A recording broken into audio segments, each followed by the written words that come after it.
कल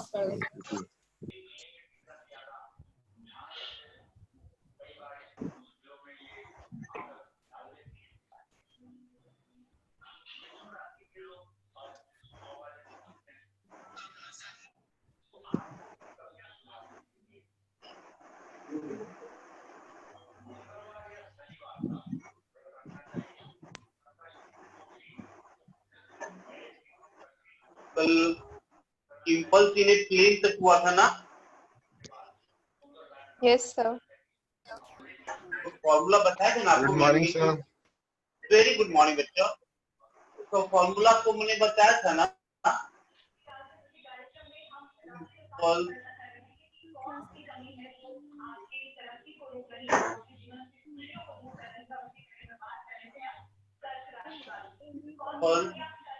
प्लेन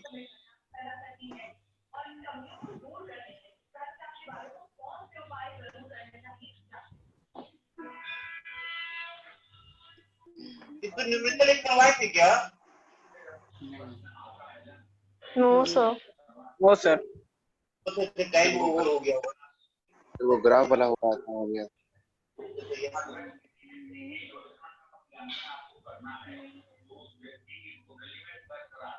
कल हम लोग इस पे डिस्कस किए थे ना कि मैग्नीट्यूड ऑफ जे कैसे निकालते हैं, J equal to magnitude of ना yes sir, magnitude to under J x square plus J y square.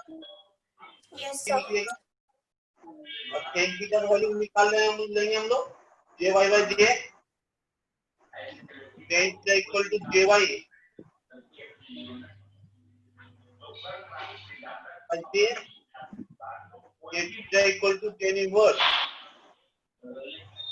J Y by J.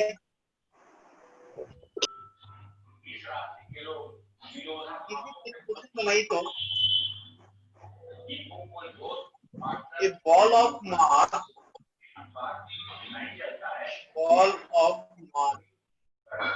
0.4 kg traveling please किसके घर से ये आवाज आ रही है? प्लीज जैसा अपने आप को चुप कर लें।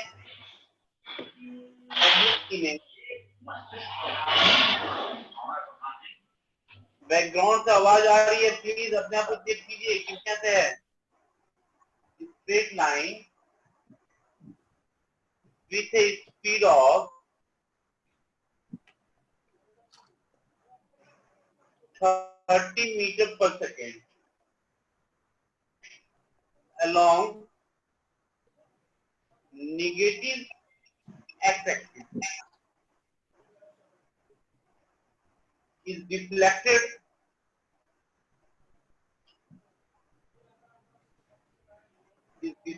by a bat at an angle of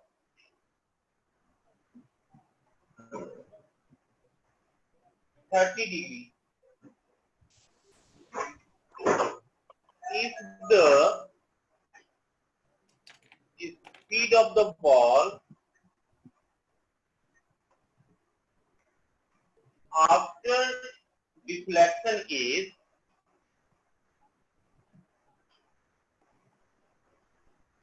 20 meters per second, find the impulse on the ball. Question को समझिए। A ball of mass 0.4 kg traveling in a straight line with a speed of 30 meters per second along negative x-axis. Question समझ में आ रही बात? Is deflected by a bat at an angle of 30 degrees. If the speed of the ball after deflection is 20 meters per second, find the impulse on the ball.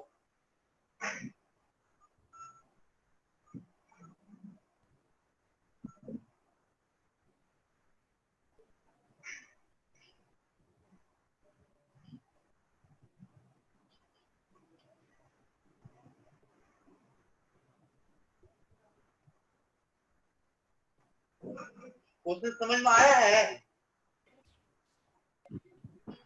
Hello. Yes sir. Yes, sir. Yes, sir. बनाइए बेटा.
It became too fast.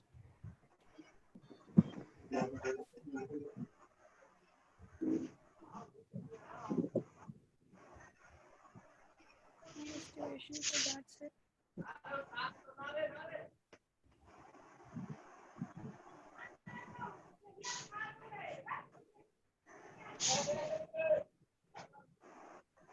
Yeah.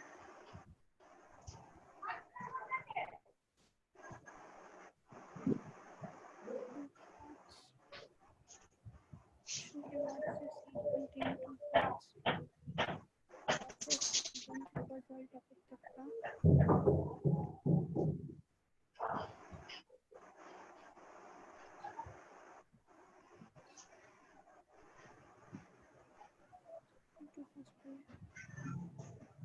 बन रहा है. Sir, 4 बनाइए. Newton second. कितना आया? 4. 4 आया. पता नहीं, देखते हैं. इम्पल्स 4 आया finally. Yes, sir. 4 Newton second. देखता हूँ बना पाओ. देखते हैं और लोग कौन बना रहा है. और कोई बना रहा है, देखते हैं आंसर क्या आता है. Sir, -4. Sorry, sir. Sir, -4. Minus Sir, -4.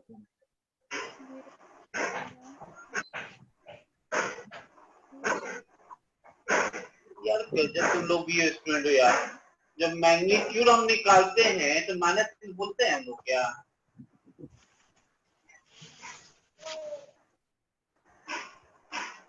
Minus तो आएगा भी नहीं. देखो चेक करो तो यहाँ क्या क्या दिया हुआ है. मास दिया हुआ है कितना है? 0.4 kg. और क्या दिया हुआ है? जी इनिशियल एक्स एक्सिस में travelling in straight line with speed of 30 metre per second. 30 metre per second minus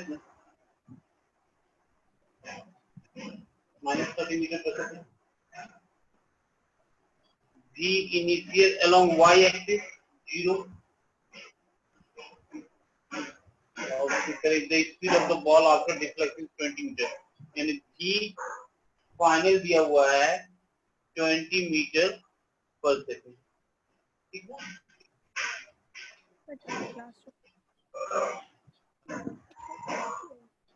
G final x axis में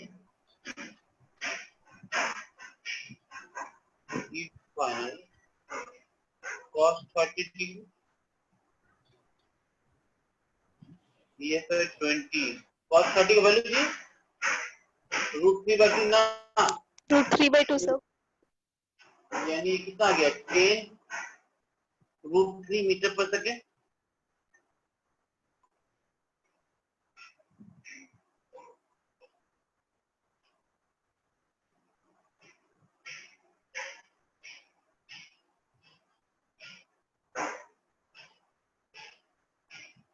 sin 30 की value Half 1/2. Half. 1/2. 1 or 2. 10 metre per second आ गया ये।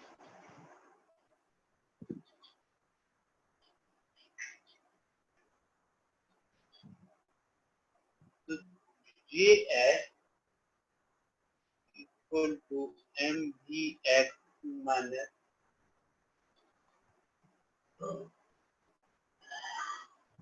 mg आइए मास कॉमन ले लेते हैं V final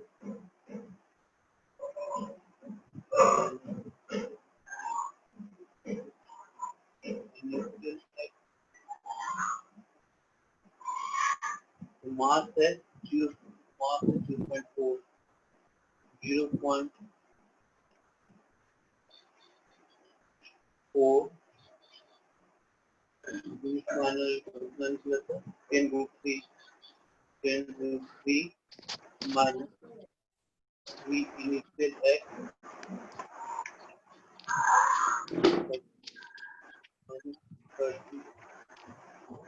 इसको सॉल्व करके बताओ कितना आ रहा है आंसर।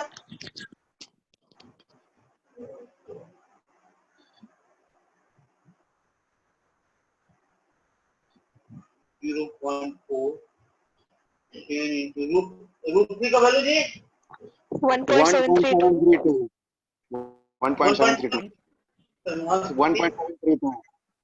1.732 732 732 दो डिजिट लेने में कोई दिक्कत नहीं ना है। No sir. इसको सॉल्व कर दो भाई कितना आ रहा है। नो सर कोई दिक्कत। तो इसको सॉल्व कर दो बच्चा कितना आ रहा है। 18.928 18.928 सर। कितना बोले 18.928 18.928 ये आया। कैलकुलेशन सही है ना 928 सर। 928 कैलकुलेशन सही है चेक कर लेना क्योंकि कैलकुलेशन मैं नहीं कर रहा हूँ आप जो बोल रहे हो वही मैं लिख दे रहा हूँ। एक बार कैलकुलेशन को फिर चेक कर लो।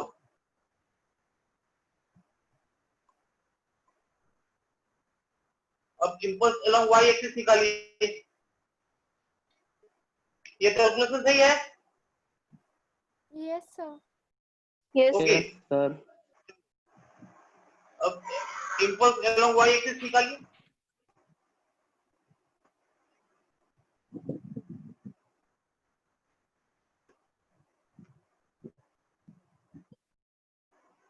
अलोंग y एक्सिस कौन आएगा।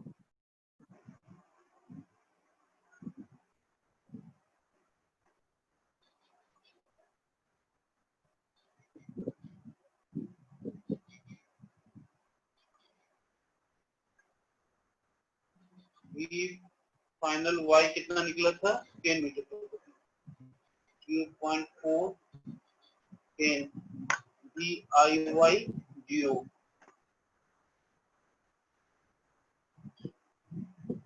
सॉल्व करो कितना आएगा 4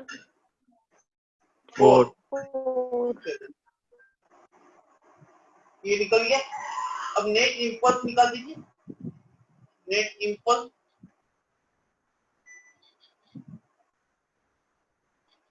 JX square plus JY square. JX का वैल्यू कितना है 18 है 18.92 का स्क्वायर प्लस 4 का स्क्वायर सॉल्व करो कितना आता है वैल्यू जो आएगा वही आंसर हो जाएगा। आप लोग ऐसे ही बनाए थे। No sir. नहीं नो सर। सर हम लोग बस नेट वो y का इम्पल्स निकाल दिए थे। Yes sir. दोनों मोमेंट दोनों निकालिएगा ना भाई। सर एक्स छोड़ दिए थे। चलिए अच्छी हो मेरे लिए सोचते हुए सर भी बैठ के क्या करें कुछ तो बनावे मेरे लिए। No.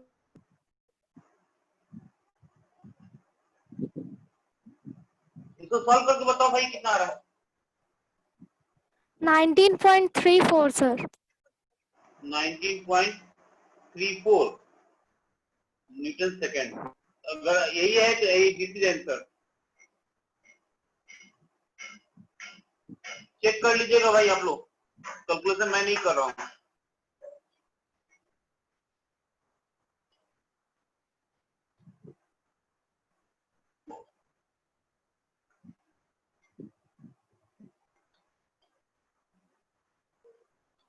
हो गया, रब कर दें। Yes sir. कहीं पे दिक्कत हुआ ये समझने सर में? अब कर सकते हो। कहीं दिक्कत है बेटा कहीं समझने में? नो सर, डाउट तो नहीं है फिलहाल। No sir. ओके ओके, चलिए हम अब तक यहाँ तक हम लोग ने ऐसे ही बनेगा। तो कैसे बनेगा? ऐसे नहीं बनेगा। y के लेफ्ट साइड में होगा ना। अरे बच्चा, ये एक्स एक्सिस से बॉल इधर जाते माइनस में हो गया, तो नेगेटिव इधर चला गया ना। एक्सिस करना चाह रहा है तो एक्सिस तो y के लेफ्ट साइड में होगा ना। ये जो इंडिकेट कर रहा है वाई के लेफ्ट साइड लेके आइएगा, तो बात एक ही है। मान लो इधर लेके आया इधर लेके आया, बात एक ही ना है। उससे कोई टेंशन नहीं। माइनस तो हो गया ना, तो उसके कारण क्या दिक्कत है? माइनस साइन तो हम लिख के दिए थे, नहीं लिखे थे डाटा हम क्या? लिखे थे सर। लिखे थे सर। चलो चलिए, अब बहुत हो गया Newton second law of motion. Newton third law of motion, ये तो बहुत फेवरेट चीज है नहीं? सर आप बोले थे मोमेंटम लिखवाएंगे। अरे यार, ये तो Newton third law of motion complete करेंगे तब।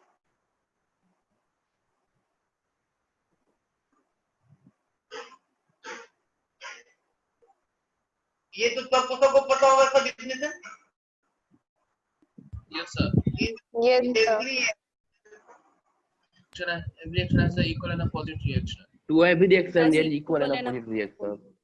सही बात, in every action there is equal and Opposite opposite reaction. Action and reaction forces are हाँ opposite बिल्कुल, to ये each other. अपोजिट। कोई एग्जांपल बताओ। Recoiling of gun. अरे कानून क्या बंदूक की बात नहीं करती है? Jet engines. Jet engines Sir, ball thrown on a wall. Sir, rocket. बंदूक की बात नहीं करो, डर लगता है। सर गाल पे तमाचा लगता है तब। Sir, ball thrown on a wall. Sir, सही rocket. बात है। अरे रॉकेट बोल देने से कम हो जाएगा क्या? No, अरे sir. ये एग्जांपल हो जाएगा। Sir, rowing of a boat. हाँ सही बात है। या बोटिंग जब करते हैं लोग, उसका भी एग्जांपल है ना? लोग जब चलते हैं तो वहाँ पर Yes, sir, backward. Third law. क्या हम लोग क्या करते हैं? पुश करते हैं। Firing of a gun. सही बात है। Sir, walk on sand. सही walk बात on- है यार, सैंड पर वॉक करेंगे तो बता देंगे। सही है। क्या अगर सरफेस पे करें तो नहीं होगा एग्जांपल, खाली संडे पे होगा। नहीं सर, सरफेस पे भी होगा, सैंड आई सब पे होगा। अब जैसे देखो हॉर्स जो टक टक टक टक करके चलता है, देखिए कभी जो हॉर्स तो चलते हुए। Yes sir. Yes sir. तो क्या करता है आपने कि वो पैर पीछे की तरफ फोर्स मारता है, वो आगे बढ़ता है। एक स्टूडेंट ने अच्छा एग्जांपल दिया है कि जब पेरेंट्स गाल पे टमाटर मारते हैं तो गुस्सा भी आता है ना? मम्मी पापा को गुस्सा आता है, मजा आता है गुस्सा करने में। तो in every action there is a equal and opposite reaction. ठीक है? Yes sir. Yes sir. अब ये बताओ एक हम उसको, ये ऑब्जेक्ट यहाँ पे रखा हुआ है, ठीक है? न्यूटन का which law is applicable? First law sir. First law. First law. First and third law. अगर आपके पास first law sir. The first and third law. मान लो ये ऑब्जेक्ट यहाँ पे रखा हुआ है, ये this is object. Yes sir, first and third law. ये ऑब्जेक्ट यहाँ रखा हुआ है तो नीचे फोर्स लग रहा है ना जी, यस और सर, इसका नॉर्मल रिएक्शन ऊपर लग रहा है। यस सर, ये ऑब्जेक्ट है यहाँ पर रखा हुआ है तो वेट ऑफ द बॉडी नीचे, नॉर्मल रिएक्शन ऊपर, तो न्यूटन थर्ड लॉ यहाँ पे नहीं लग रहा है। लग रहा है। अब अगर मान लो आपके पास ऑप्शन दे दे, एमसीक्यू है, first law, second law, third law, none of these, क्या मारिएगा? सर नन ऑफ दी नालायक कहेगा, नन ऑफ दीज क्या बोलेगा? थर्ड सर, थर्ड मारेंगे, third sir. Third sir, third. First नहीं होगा ना। थर्ड मारेंगे सर। थर्ड फर्स्ट थर्ड तो फर्स्ट क्यों नहीं होगा सर? नहीं, सर मुझको ये एक्सटर्नल बताओ, फोर्स थोड़ा, मेरा ये बताओ, कुछ ये ऑब्जेक्ट यहाँ पे दिस इज ऑब्जेक्ट, ये object kept on the table, suppose that this is a table, this object is kept on the table, Newton, if it is at rest, then Newton's first law is applicable here. Is it correct or not? If the Yes, object is remains here, that means Newton's first law is there.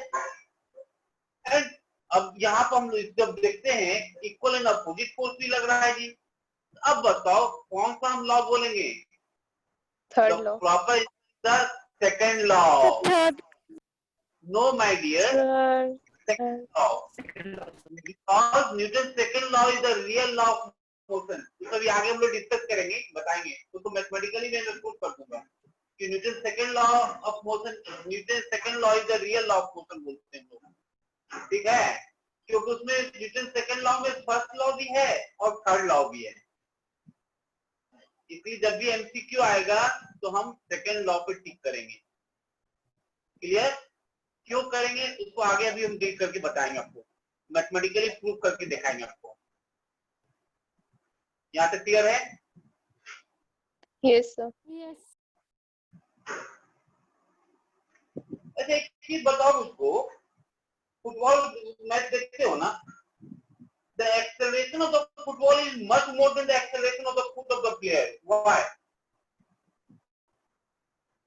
कभी ध्यान दिए हो कि acceleration football जो होता है, जो football को किक करता है प्लेयर, उसका acceleration होता है वो बहुत ज्यादा होता है, ऐसा क्यों? सर उसका मास कम होता है। सही बात है, उसका मास कम होता है, mass of sir round surface के कारण। क्या थी बाबू? सर राउंड सरफेस के कारण बोल के। हाँ सही है, तो यहाँ पे न्यूटन का कोई लॉ एप्लीकेबल है क्या? यस सर, कौन सा लॉ बच्चे? Second law sir, the rate of change. Third law sir. Change दोनों लॉ है, दोनों लॉ इसमें यहाँ पे सेकंड लॉ भी है, थर्ड लॉ भी है। हम A equal to F by M, जिसका मास कम है, mass of ball less than है मास ऑफ प्लेयर, तो मास ऑफ बॉल कम है, एक्सेलरेशन ज्यादा होगा ना भाई? Yes sir. जो फुटबॉल है यहाँ जब किक करता है तो जो पर्सन किक कर रहा है उसका मास तो इससे ज्यादा होगा ना भाई। तो अब यहाँ मास कम है तो एक्सेलरेशन ज्यादा होगा, ये कौन सा लॉ है? अब यहाँ पे जब बॉल टुवर्ड द अर्थ आता है तो अर्थ भी एक फोर्स से एग्जैक्ट करता है ना भाई। जब ये बॉल है, ये बॉल को स्ट्राइक किया, ये टुवर्ड ये अर्थ पर जा रहा है, तो अर्थ भी इससे क्या कर रहा है, फोर्स एग्जर्ट कर रहा है toward the centre, and on the other hand ball भी जो है exert force on the earth. देखो समझिए, जब ये मान लीजिए दिस इज द बॉल, ये बॉल जा रहा है, तो ये जो बॉल जा रहा है तो ये जो है इसको फोर्स एग्जर्ट कर रहा है। मान लीजिए F1 जो है फोर्स, चाय बनाना, ए भाई चाय वाली की बात बताओ। सब बैकग्राउंड आवाज आ रहा है।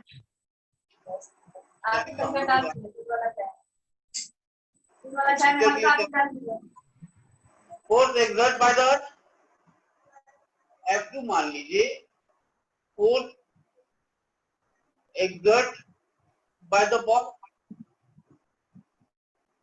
अब फिर से समझिए, ये बॉल है, इसको प्लेयर ने किक कर दिया तो सरफेस से जा रहा है, तो यहाँ अर्थ एक फोर्स एक्सर्ट कर रहा है,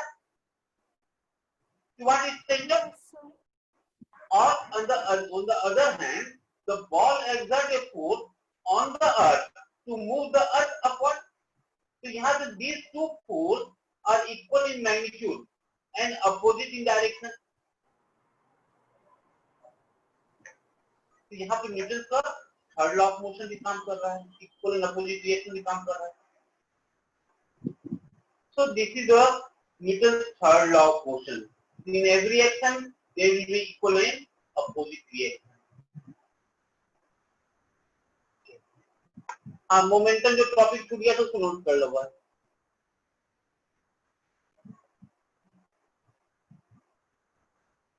momentum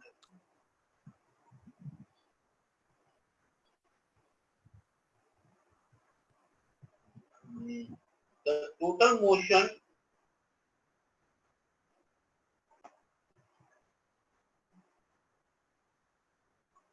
contained in a body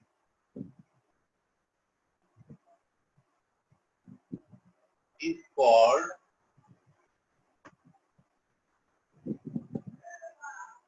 linear momentum. Linear momentum मतलब along axis. Straight time. The total motion contained in a body is called linear momentum, and numerically it is the product of mass and velocity.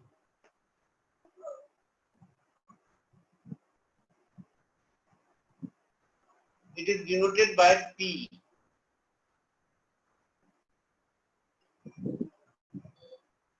P. So P equal to mass into velocity.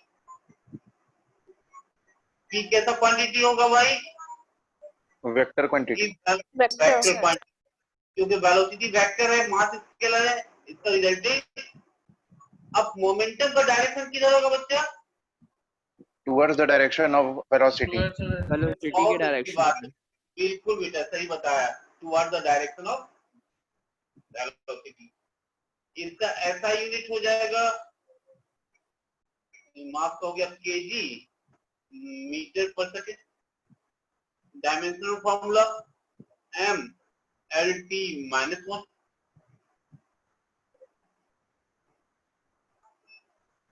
This is a moment.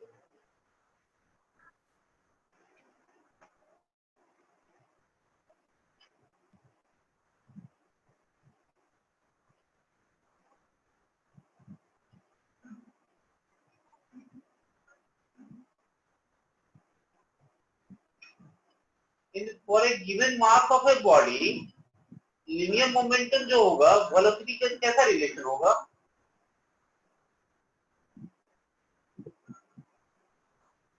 Hello sir फिर से बोलिएगा एक बार. तो कह रहा हूं मैं, suppose for a given mass of a body, ठीक ना? This is the mass of the body. For this one linear momentum of body जो होगा वेलोसिटी के साथ कैसा रिलेशन होगा? If mass is constant, sir directly proportional. Directly होगा.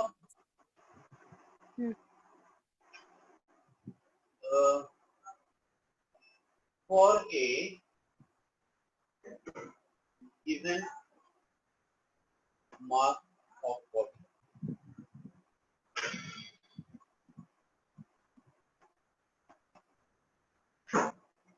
P जो होगा वो डायरेक्टली प्रोपोर्शनल टू V हो जाएगा. नहीं, तो if m is constant,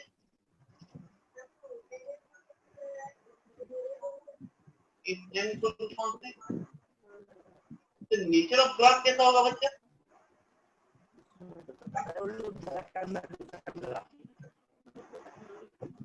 आवाज नहीं आ रही बच्चा. फिर पैरेलल जैसा बनेगा सर। हाँ पैरेलल नहीं होगा बेटा, डायरेक्टली है तो पैरेलल कैसे होगा? डायरेक्टली जब कोई चीज आता है तो कांस्टेंट पैरेलल, रहता तब पैरेलल होता है ना। हाँ यहाँ तो डायरेक्टली ना है बेटा, तो पैरेलल तो नहीं होगा। क्या स्ट्रेट नहीं लाइन। समझ में आया? Straight Straight line. line yes sir, समझ में आ गया।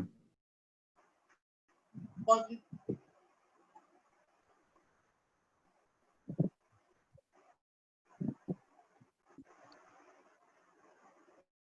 अगर अब मान लो अगर वेलोसिटी कांस्टेंट हो, इस velocity constant,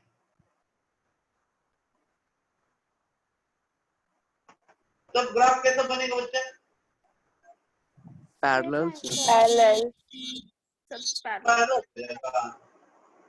straight line sir. हमको नहीं समझ में आया कि पैरेलल कैसे हो जाएगा। स्ट्रेट लाइन तो होगा सर, ऊपर वाले सही ग्राफ है। की तरह। बिल्कुल सही बोली। पैरेलल जिसने कहा हमको जब समझाओगे, हमको नहीं समझ में आ रहा है भाई।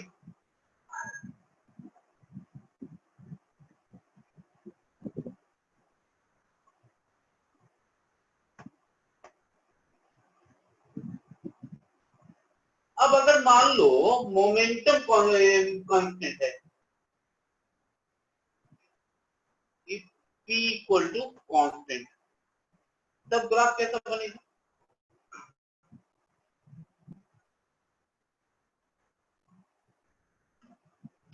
P कांस्टेंट है यानी क्या बचा? V और M बचेगा। कैसा ग्राफ बनेगा?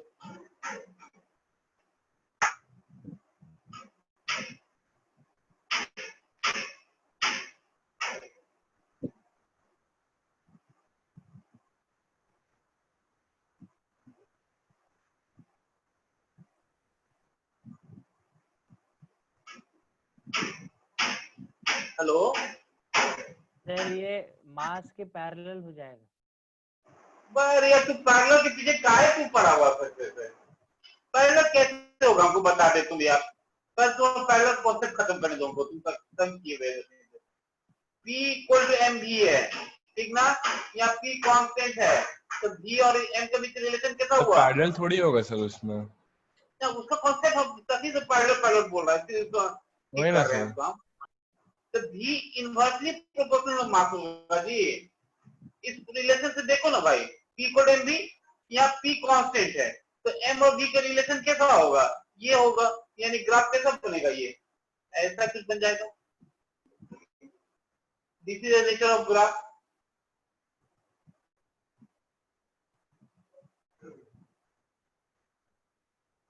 Sir hyperbola. हाँ नहीं बनेगा, इनवर्सली प्रोपोर्शनल होते नहीं बनता है। Yes sir, yes sir. तो हम गलत बना दिए क्या? ठीक नो बनाया है। सर। अब आज अभी किसी को कोई दिक्कत है पूछ सकते हैं।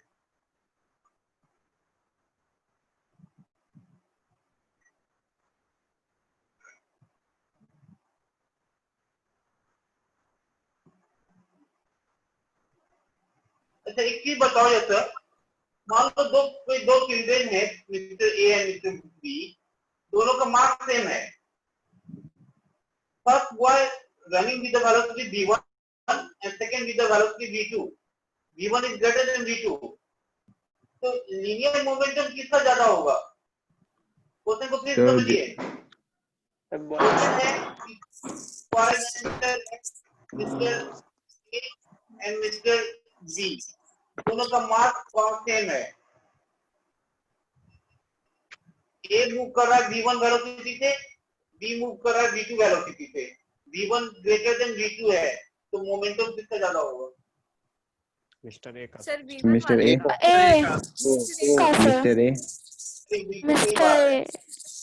Mister A. मोमेंटम कैसे समझ में आया कि इसका ज्यादा होगा? क्योंकि मास कांस्टेंट है तो वेलोसिटी बढ़ रहा है और मोमेंटम डायरेक्टली प्रोपोर्शनल होता है। ज्यादा है। Good good good. अब अगर मान लो कोई यही दो बच्चा है, जैसे ए और बी, दोनों का डिफरेंट मास है, ठीक ना? एक का मास m1 है, एक का मास m2 है, और सेम वेलोसिटी से मूव, ये सेकंड ग्राफ पर आ रहे हैं। अब ये फर्स्ट ग्राफ का हम आपको समझाए, सेकंड ग्राफ पे आ रहे हैं। मान लो दो बॉय है, यही सेम बच्चा है, दोनों का मास डिफरेंट है, इसका मास m1 है, इसका मास m2 है, वेलोसिटी यहाँ पर कांस्टेंट है, लीनियर मोमेंटम कितना ज्यादा होगा? जिसका मास कम होगा। इसका कम होगा। जिसका मास कम होगा, मास ज्यादा जिसका होगा वो। तो इसका मास ज्यादा होगा मास उसका। ज्यादा होगा इसका मास जिसका मास ज्यादा ज्यादा होगा उसका मोमेंटम होगा, ज्यादा मोमेंटम होगा। ज्यादा होगा। m1 by m2 greater than 1 ना हो गया जी, तो जिसका मास ज्यादा होगा उसका मोमेंटम ज्यादा होगा। Yes sir. यस। नहीं समझ में आया? Yes no sir. नहीं समझ में आया, देखो कोई बात नहीं, देखो तो यहाँ m1 ग्रेटर देन m2 है, यानी p1 by p2 equal to m1v by m2v, यानी m1 by m2 greater than 1, that means p1 जो होगा वो ग्रेटर देन p2 हो जाएगा। यस, क्लियर हुआ कि नहीं? अभी भी क्लियर हुआ? हो गया क्लियर सर। है? चलिए, so this is a some basic thing about the momentum. Momentum बोलते हैं the total motion contained in a body is called momentum. Mathematically it is expressed as the product of mass and velocity. So it's SI is kg meter per second. Dimension formula m1 l1 t minus 1. उसी हम लोग कुछ discuss कर रहे थे कि अगर मान लो मास कांस्टेंट होगा ग्राफ कैसा बनेगा, v कांस्टेंट होगा ग्राफ कैसा बनेगा, और ये भी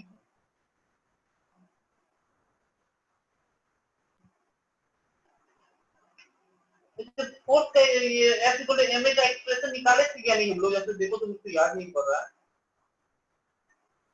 यस ऐसे कोई एमए का रिलेशन एस्टैब्लिश किया था हम लोगों ने?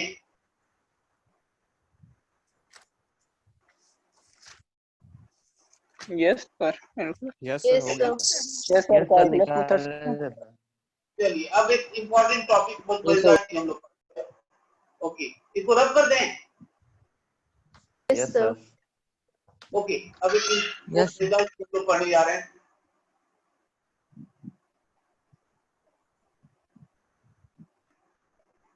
Free body diagram.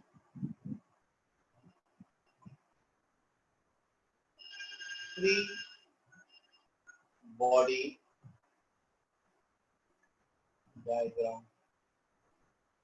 चलो अच्छा है, एक साल बाद तो हम लोग मेरे पास आके अभी आ गए, जैसे 12 तुम मेरे पास आते थे। फ्री बॉडी डायग्राम हम एकदम बेसिक से आपको बता रहे हैं, ठीक है ना? बस हम लोग सीखेंगे कि how to distribute the forces, force को हम लोग कैसे डिस्ट्रीब्यूट करते हैं फॉर फ्री बॉडी डायग्राम। पहला है when the body